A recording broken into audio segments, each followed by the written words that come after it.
परंतु ऍप्रिशिएशन असेल ते विद्याचं, दिव्याचं. साहेब, आमचं गाव शिक्षणापासून खूप लांब होतं.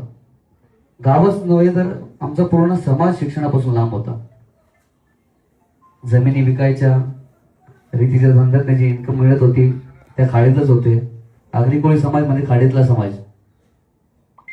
पण तो समाजामध्ये इन्व्हॉल्व्ह होऊन डेव्हलपमेंट कधी करेल यासाठी कोणीतरी नेतृत्व आवश्यक होतं. आणि आपलं काम त्या मार्गाने झालं. आणि त्यामुळे अत्यंत गरीब परिस्थिती असलेले अनेक विद्यार्थी आज वेगवेगळ्या पदांवर भरती आहेत. दिव्याचं यश वाखाणण्याजोगं आहेच, परंतु आपल्या गावात आजही शिक्षणाला तेवढं महत्व दिलं जात नाहीये.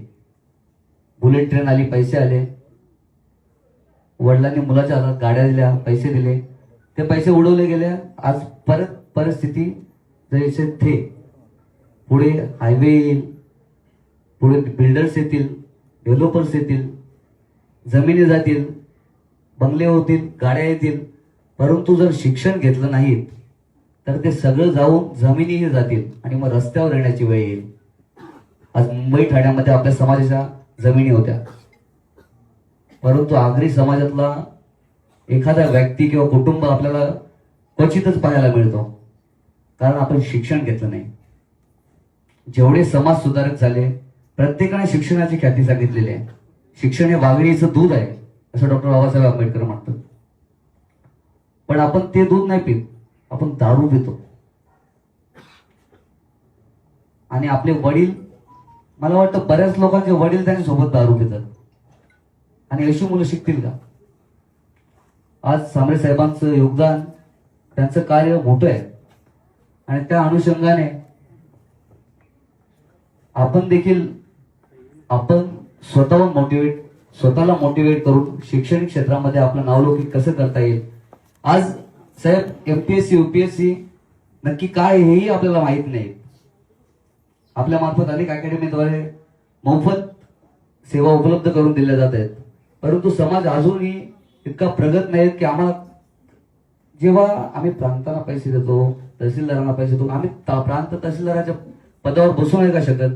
हा प्रश्न आपल्या मनात येत नाही का? आपली मुलं होऊ नाही का शकत? मी देखील शैक्षणिक क्षेत्रामध्ये जेव्हा शिकत असताना एक गोष्ट अॅनलाइज केली की आगरी लोकांची जी IQ लेवल आहे ती खूप मोठी आहे. कारण शहरातील मुलगा जेव्हा कंटिन्युअसली 5-5 तास अभ्यास करतो तेव्हा त्याला मेरिटमध्ये येतात. आपली मुलं परीक्षेच्या 1 महिना अगोदर किंवा आदल्या रात्री अभ्यास करून 80-90% सहज प्राप्त करतात. मग अशी IQ लेवल असलेली मुलं एमपीएससी यूपीएससी मध्ये का पास आउट नाही होणार? परंतु मार्गदर्शनाची कुठेतरी कमतरता भासते, किंबहुना सेवा ज्याप्रमाणे उपलब्ध व्हायला पाहिजेत त्या मिळत नाहीयेत. मी सांबरे साहेबांना विनंती करेन की आमच्या भागामध्ये असेच बुद्धिमत्ता असलेले अनेक विद्यार्थी आहेत, परंतु त्यांना मार्गदर्शन आणि ज्या शैक्षणिक सेवा उपलब्ध व्हायला पाहिजेत त्या कुठेतरी कमतरता आहे. आम्ही अनेक आमच्या नेत्यांना देखील कळवलेलं होतं की इथं एखादी अकॅडमी निर्माण झाली तर निश्चितच आमची मुलं देखील एमपीएससी यूपीएससी मध्ये यश प्राप्त करून विविध पदांवर भरती होऊ शकतात. जर आमच्यातला एखादा मुलगा कलेक्टर झाला, आमच्यातला एखादा मुलगा तहसीलदार झाला तर आम्हाला खूप आनंद होईल. त्याप्रमाणे आम्हाला तुमची विनंती असेल तुम्हाला की या ठिकाणी या परिसरामध्ये एमपीएससी यूपीएससी साठी एखादी कार्यशाळा किंवा प्रशिक्षण समिती स्थापन करण्यात यावी. आता दिव्याबद्दल बोलायचं झालं तर तिला लहानपणापासून आपण बघतो, आपल्या सर्वांसोबत ती लहानाची मोठी झालेली आहे. आणि जेव्हा आमच्या परिवारातील लेक पोलीस बनते, मी बाहेर होतो, मला फोन आला की दिव्याचं पोलीस म्हणून सिलेक्शन झालेलं आहे. इतका आनंद झाला की गगनात मावेनासा आनंद झालेला. आणि हाच आनंद तुम्ही जेव्हा सगळे ज्या विद्यार्थी आहेत, कुटुंबातील नव्हे तर संपूर्ण गावातील, संपूर्ण आगरी समाजातील संपूर्ण विद्यार्थी जेव्हा आपलं यश प्राप्त करतील तो आनंद प्रत्येकाला होईल, त्यांच्या आई वडिलांना होईल.